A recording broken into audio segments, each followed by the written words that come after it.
Hello, hello, hello, and welcome to Prog Review 854. Could be that, couldn't it? Who knows? And today, be still your beating heart, for I am reviewing Tool's Fear Inoculum. Imagine it was there. I'll add it in later using special effects.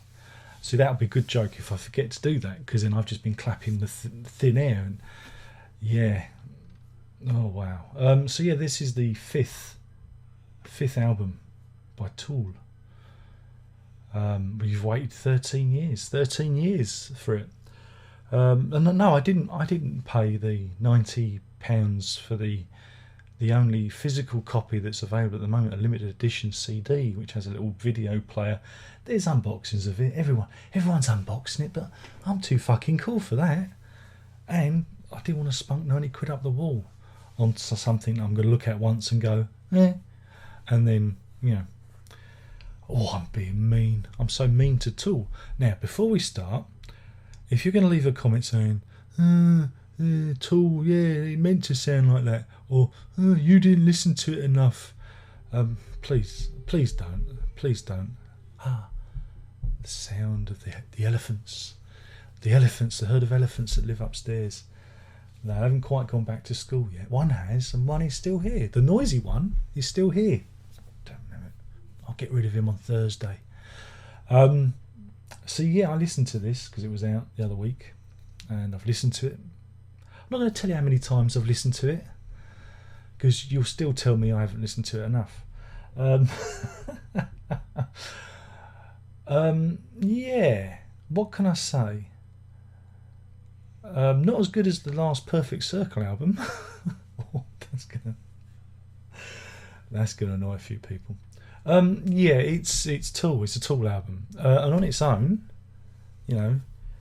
it's okay. But compared to what they've done before, it's more of the same. It is more of the same. You've got another Tool album. Well done, you. And everyone's happy. We've got more of the same. We're so happy.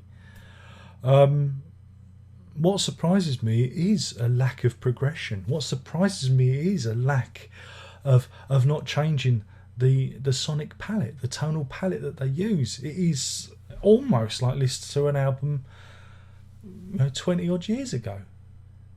And that's the problem with rock and roll. Rock music at the moment is there is no sense of moving forward. Everything seems to be just stuck, like something in aspic. I don't know. Choose your anatomy from an animal in aspic. I'm not going to go there. I could go there, but I'm not going to. I'm going to avoid that comparison. But how about amber, like a mosquito in amber? That's probably better. Leave the aspic out of it, because you just said about King Crimson. But we'll get to King Crimson in a minute. You do get a sense that there is a sense of the Crimson King in various parts of this album. Mainly the instrumental bits, because again, there's different versions. Of course, there's different versions on the physical version, and there's a digital version. I listened to the digital version, which clocks in at a whopping 86 minutes 38 seconds, and tracks like Litany contre le Peur, or Litany against Fear, because it is, Fear Inoculum, is to be inoculated against fear, to be brave. But yeah, so that Legion Inoculum, Chocolate Chip Trip, and Mockingbeat. Well, Mockingbeat's just throwaway. Probably the most interesting one out of that is Chocolate Chip Trip, even, and Litany contre le Peur. That's a good one. I quite like that.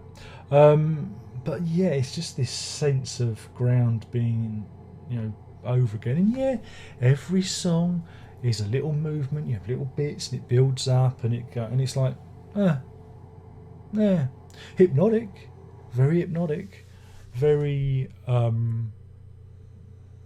tribal in places, to the point where it can lure you in. It was good on the dog walk. I liked it on the dog walk. It was very thrumming worked in that respect. But yeah, there's a lack of vocals. Maynard James Keenan isn't used a lot on this. He's there, but it's not a vocal album. More instrumental, but more of the same. It is a flabby album. It is incredibly flabby. I mean, the tracks are 10, 11, 12, 13, 10, 15 15 minutes, and that's great. I mean, that is a band being totally self-indulgent, and that's great if you like it, but personally it didn't hold my interest. It was like, okay, there were tracks I liked. I wasn't a big fan of the opener or Numa for that much, but Invincible I thought was good. Again, it deals with that, the idea of age and staying relevant. Again, Maynard James Keenan's very clever because he uses language that will appeal to the YouTubers out there and to those who use the social media influence brigade. He uses language there which, again, it chimes with them, but also chimes in with us old farts who are wondering about a place in the world. So I liked that one. I thought that was good, and I thought Culling Voices was okay as well. But the rest of it, I just found, it was just such a bloody bind. It was such a bind. Again, for me, as a Tool person, I wouldn't say I'm the greatest fan of theirs, but the tunes, there is a distinct lack of tunes. Given over, like for this more tribal, it's more tribalism, it's rhythm and mood, rather than melody and message. That's good. That if I could write, I'd write that down. And I think that's what that is here. It is more about rhythm and mood, and like I said, something very, very tribal and very, goes back to the early days of man. Sitting around the fire, dancing by the fire. It's that kind of music. That's great, but I just found a very long struggle to get through. However, they have refined their sound. I mean, it is a more refined sound. Sparse as well in places. In places, it is sparse. And there was one bit, and I wish I'd made the notes, but there was one bit I'm thinking, what you need there? Synthesizer solo. This is because of the repetitive nature of their palette, of their tonal palette. Just something coming in, just a line, or more vocals, or some vocal shrieking. It was just something, just a little bit ephemeral about it. But no, I mean, the kids are gonna love it, the fans are gonna love it, but for me, it doesn't have the impact that Lateralus had.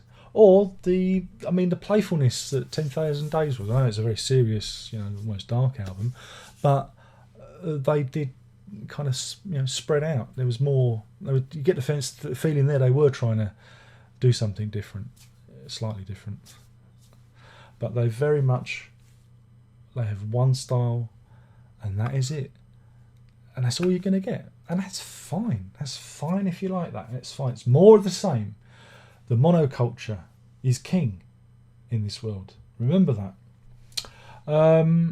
So yeah, I wasn't impressed, but I know everyone else is going to love it because that's the way of the world. Because but after 13 years, you have to ask yourself, is this the best you can do?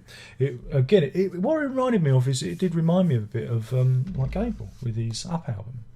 You got it and you're happy to have it, but it's like, is that it? Is that it? We've heard all this before. Nothing there to test me. In places it felt like we're going backwards.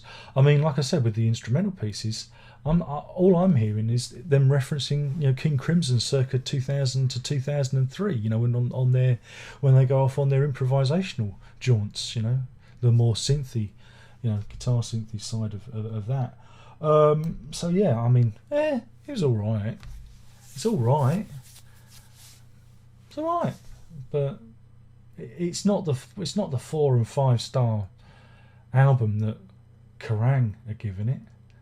I mean, again, I don't think people are brave enough to just say, it's all right. Can't do that. No one can do that. Only I can do that. Only I can do that. But I did like Invincible, and I thought Culling Voices was good as well. And I think, some of the other tracks on there, especially that last one, was it Tempest with a 7? I mean, how pretentious. Who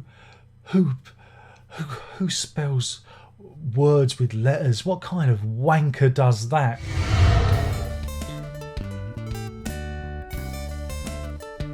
But yeah, oh boy.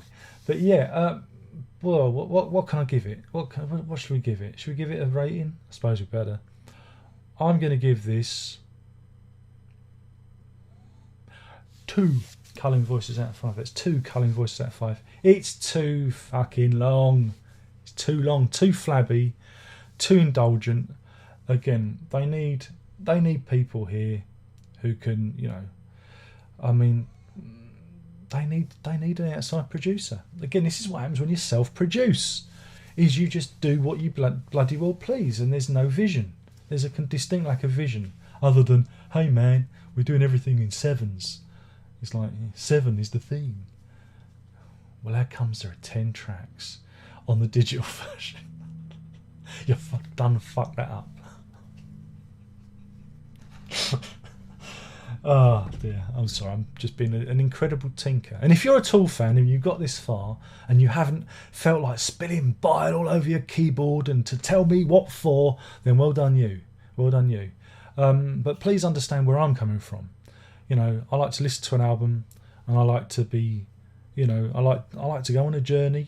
There are you go on a journey within the songs, but as an album, it's just blum blum blum blum blum.